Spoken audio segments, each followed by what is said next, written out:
Alright guys, so I'm already laughing about this episode, and we haven't even filmed it yet because I opened up a huge can of worms for myself last week when I assessed Kylie Jenner's wristwatch collection. My mother always told me, no good deed goes unpunished, and it's true. Okay, I made this episode because some people were asking me about Kylie Jenner's watches, and I stupidly, at the end of the episode, was like, hey, do you like these types of episodes? What other people would you like me to talk about? And people were throwing me a bunch of names. I got a plethora of recommendations from you guys, and I always appreciate when you write to me, except when you all tell me, like all of you told me to review Logan Paul's wristwatches. Now, I personally am not part of the Logang. I actually just learned about that term because one of my editors is obsessed, like unhealthily obsessed with Logan Paul. In fact, Gato, put in Dallin's reaction to this episode right here. To review Logan Paul's wristwatches. Got him!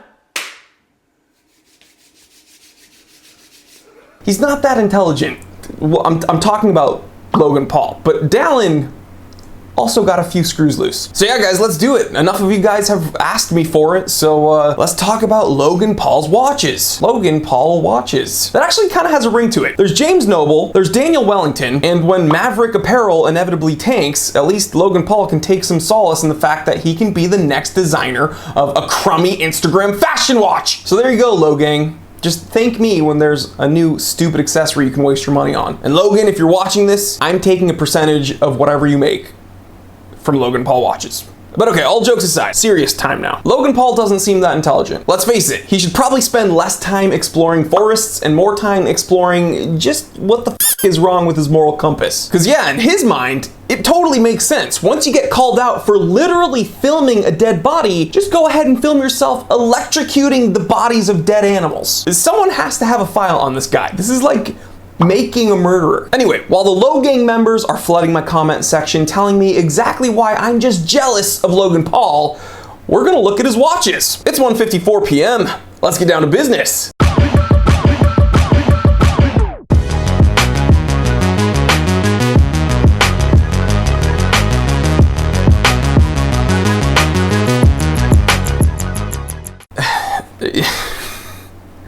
Dallin's either gonna love or hate this episode. Dallin, how do you feel about this episode? Yay!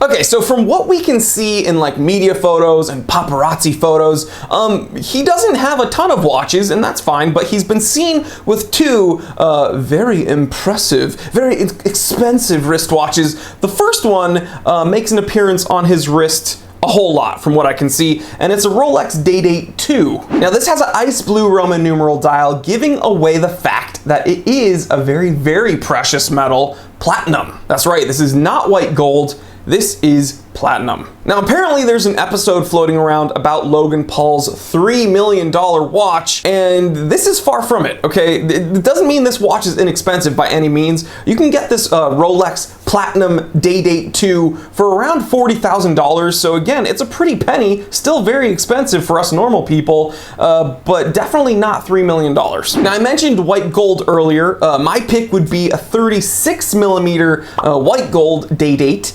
This one, his ice blue Roman numeral dial, is a Day-Date 2, which means it's 41 millimeters. So a little bit bigger on your wrist. Again, that ice blue dial gives it a little bit more pizzazz. It definitely has a bit more wrist presence. I like the whole stealth wealth look of a 36 millimeter white gold. A little bit more subdued, a little bit more classic, and yeah, a little bit more elegant. So all in all, you know, his ice blue dial Roman numeral platinum Day-Date 2, it's not at all off-putting. But his Richard Mille is, or Richard Mille, it's disgusting, whatever it is. That's right, he's wearing a Richard Mille RM011 FM Felipe Massa. Now the materials in this watch are mostly rose gold and titanium. It's got a 50 by 40 millimeter case. Of course, you can tell by the name, it is a flyback chronograph, so that's pretty cool. And actually, this Richard Mille is much more expensive than his Rolex. This comes in right around $220,000. And to be quite honest, those are the two watches that you see on his wrist. I don't really see any other watches,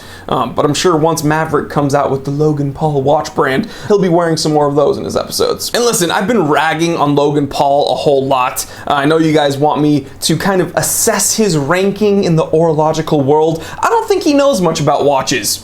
I don't think he really cares about them. I think he might like them, and that's totally fine. I think you can like something without knowing a whole lot about it. I also think he probably likes these specific watches because they're expensive. Let's be honest, okay? There's no denying that Richard Mille is kind of the flavor of the week. They're everywhere, okay? If you're a famous athlete, if you're a famous celebrity, you are either wearing an AP Royal Oak, a Patek Nautilus, or some random obscure Richard Mille, some hideous, grotesque thing. And listen, I get it. You want to kind of be relevant. You kind of want to be associated with other people in this hyper famous space. So you're going to wear the accessories they wear simply because, again, you want to be in that crowd. So do I think Logan Paul is an horologist? No, I doubt it. Again, I don't think he really knows much about these watches, and I don't think it matters if he does or not. I think he can like watches without knowing a whole lot about them. I also think he probably just gets these because he thinks they look nice and they're expensive. So will I be watching any Logan Paul content? Probably not, because I never did, and why would I start now? Would I take his advice when it comes to wristwatches? Definitely not. Do I wish him the best? Totally. And it wouldn't be a celebrity wristwatch assessment if I didn't give him a little tip, okay? I gave Kylie Jenner a tip. I said I'd love to see some vintage in your collection, and it ends up she actually does have some vintage in her collection. We went over that in that video.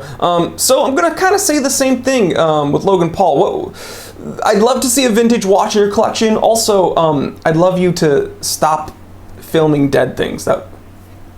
Do that one first. Anyway, guys, I hope you enjoyed this episode. I hope you enjoyed looking at Logan Paul's very expensive watches. Let me know what you think. What would you tell him? If you could talk to Logan Paul, what advice would you give him? Leave me that comment. I'd love to hear from you. And of course, because it looks like you guys are kind of enjoying these videos, who would you like to see me talk about next? Leave me that comment. So if you enjoyed yourself, if you had a chuckle, if you learned something new, hit that subscribe button if you haven't already, and hit the bell icon so you don't miss out on anything going on here at the Time Teller channel.